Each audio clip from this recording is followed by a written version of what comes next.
Hello friends, good evening. সকলে কেমন আছো? আশা করি ভালো আছো। আর আমি কেমন আছি সেটা দেখেই বুঝতে পারছো, বলার কিছু নেই।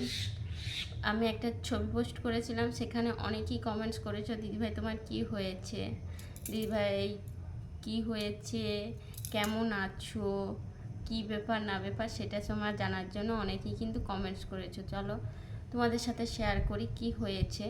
কারণ প্রত্যেকের তো আর রিপ্লাই দেওয়া সম্ভব নয় একজনকে, তার জন্যই ভাবছি যে তোমাদের সাথে একটা ভিডিও বানিয়েই শেয়ার করি কি হয়েছে।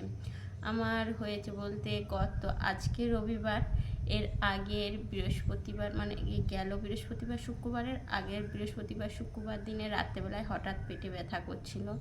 ভেবেছিলাম তখন রাত জাগা হচ্ছিল, কারণ ছেলের শরীরটা খারাপ ছিল, ছেলের শরীরটা ভালো ছিল না, রাত জাগা হচ্ছিল।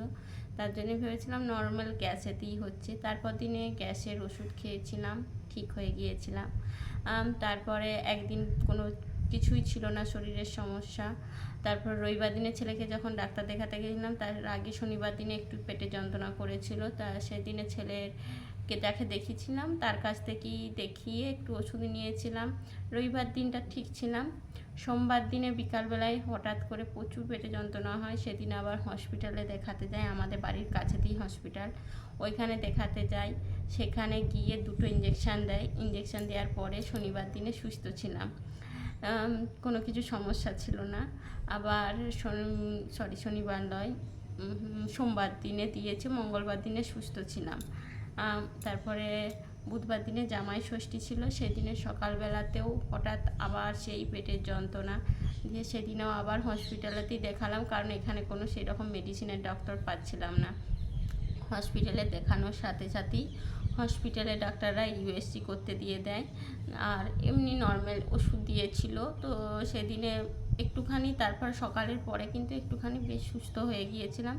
তারপর ভাবলাম, ছেলে খুব ঝোঁক করছিল মামা বাড়ি যাবো, আমার বাবা এসে ছেলেকে নিয়ে গিয়েছিল। তারপর আমি বাড়িতে এসে ভালো লাগছিল না, মন খারাপ করছিল বলে একটু গেছিলাম, যে ভালো লাগছে না, ঘরেতেও তো কন্টিনিউ একভাব থেকেই থাকি এখানে, তাহলে এই অনুষ্ঠানে ছাড়া তো খুব একটা যাওয়া হয় না, তাহলে একবার যাই, সকালে গিয়ে বিকালবেলায় চলে আসবো। আর আমার বাবার বাড়ি আমার বাড়ি থেকে 10-15 মিনিটের রাস্তা, হয় 8-9, খুব জোর 8 থেকে 9 কিলোমিটার হবে এইরকম, তাহলে অসুবিধা নেই। সকালে মানে এখনই গিয়ে এখনই ফিরে আসা যাবে এইরকম। দিয়ে সেই একটু সুস্থ হতে গিয়েছিলাম, দিয়ে তারপর বিকেলবেলায় চলে এসেছিলাম বুধবার দিনে বিকেলবেলায়। দিয়ে বৃহস্পতিবার দিনেও একটু যন্ত্রণা সহ্য করেছিলাম, কারণ যে ডাক্তারের কাছে ইউএসজি করব বলে ভেবেছিলাম, একদম ভালো ডাক্তারের কাছে, তিনি ছিলেন না। তাই শুক্রবার দিনে গিয়েছিলাম, শুক্রবার দিনে ইউএসজি করে যন্ত্রণা একদিন একটুখানি যাই হোক দাঁত চিপে হলেও সহ্য করেছি। শুক্রবার দিনে ইউএসজি করিয়ে ইউএসজি রিপোর্টে এসেছে লিভারের প্রবলেম বলতে লিভারটা একটু বড় হয়ে গেছে, আর লিভারে ইনফেকশান হয়েছে বলতে তোমার আমাদের গ্রামে বা চারদিকে যেটা এমনি নর্মালি বলে থাকে আলসার, কিন্তু আলসার বলতে যে আলসারের বিশাল কিছু মারাত্মক সেটা নয়, মানে জাস্ট সামান্য অল্পর উপরই দেখা দিয়েছে।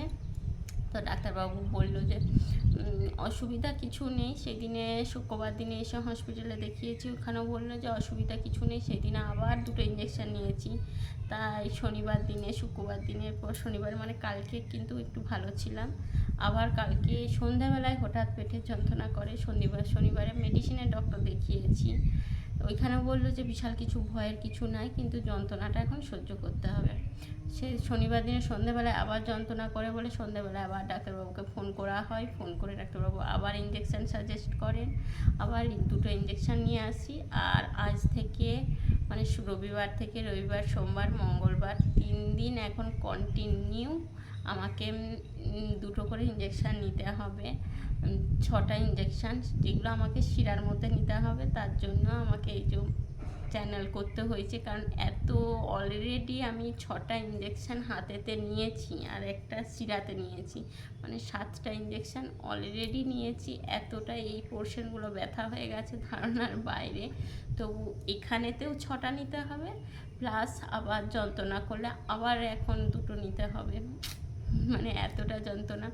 এবার অনেকে হয়তো অনেক কিছু ভাববে যে কী কারণে হলো, কারণটা হলো, মেন কারণ হলো, হবার কারণ হলো মানে টাইমলি না খাওয়া দাওয়ার জন্য। আমি একটু মানে সবসময় সব কিছু নিজেই যেহেতু বাইরের দিক ঘরের দিকে একটু বেশি হ্যান্ডেল করি, বাইরের কাজও করি, ঘরের কাজ করি, ছেলের চর্চা সব কিছুই করি, তখন কী হয়তো ডায়েট যেহেতু করি টাইমলি খাওয়া হয় না। এইটাই হলো মেন প্রবলেম। মানে সকালের টাইমটা খাওয়া মানে খাবারটা টাইমলি হয় না। ডায়েট যার ডাক্তারবাবুকে বললাম, বললো সব কিছুই ঠিক আছে কিন্তু টাইমটা মেনটেন করবেন। কারণ আমাদের কি হয়, মানে যেদিনে ছেলের স্কুল থাকে, স্কুল টিফিন বাড়ির কাজের চাপ থাকে, আবার হাট যাবো, তখন সেদিন মানে মানে সেরকম হয় ওই ছাতুর শরবত খেলাম, কি কোনো দিনও 8টায় খাই, কোনো দিনও 11টায় খাই, মানে এইরকম হয়ে যায়। তার জন্যে আরও বেশ মেন সমস্যা হয়ে গেছে। তো ডাক্তারবাবু বললেন যে সব মানে আমার ডায়েট চার্ট বললাম যে এইরকম আমি ডায়েট করি, ব্যায়াম করি, বললে সবই ঠিক আছে, তো আপনি খাবারের টাইমটা মেনটেন করবেন, না হলে কিন্তু মানে এইরকম সমস্যা হতেই থাকবে। তো এরপরে অবশ্যই প্রথম খাবারের টাইমটা মেনটেন করতাম, কিন্তু এখন ইদানিং বেশ কিছুদিন ধরে সত্যি আমি নিজেই বুঝতে পারছি খাবারের টাইমটা মেনটেন করতে পারছিলাম না। তারপরে সবই ঠিক আছে, আর যন্ত্রণা না করলে আমি পুরো একদম সুস্থ। যেমন এই যে তোমাদের সামনে এখন ভিডিও বানাচ্ছি, এখন কোনো যন্ত্রণা নেই বলে কিন্তু আমি একদম পুরো সুস্থ, কিন্তু যন্ত্রণা করলেই আমি অসুস্থ। আর শুধু এই চ্যানেলটা করে থাকার জন্য শুধু একটু যা কষ্ট হচ্ছে। যাই হোক, কী হয়েছে না হয়েছে সবটাই তোমাদের সাথে শেয়ার করলাম। তবে তোমাদের যারা ডায়েট করছো অবশ্যই বলবো, কেউ কিন্তু মানে খাবারটা করো না, টাইমলি খাবে। মানে টাইমটা, খাবারের টাইমটা মেনটেন করা কিন্তু ভীষণ জরুরি, না হলে কিন্তু নানা রকম সমস্যায় পড়তে হবে। আমি আদার্স খাবারের টাইমগুলো আমার মেনটেন থাকে, দুপুরে রাতে সমস্ত কিছু ঠিক থাকে, কিন্তু এই সকালের টাইমটা আমার ভীষণই গোলমাল হয় মাঝে মাঝে, তার জন্যেই আজকে এই অবস্থা। যাই হোক, সবটাই বললাম, সকলে ভালো থেকো, সাবধানে থেকো, আর ডায়েট করতে কোনো সমস্যা নেই, কিন্তু টাইম মেনটেন করে আর খাবারগুলো যেমন ঠিকঠাক থাকে। চলো সকলকে টাটা।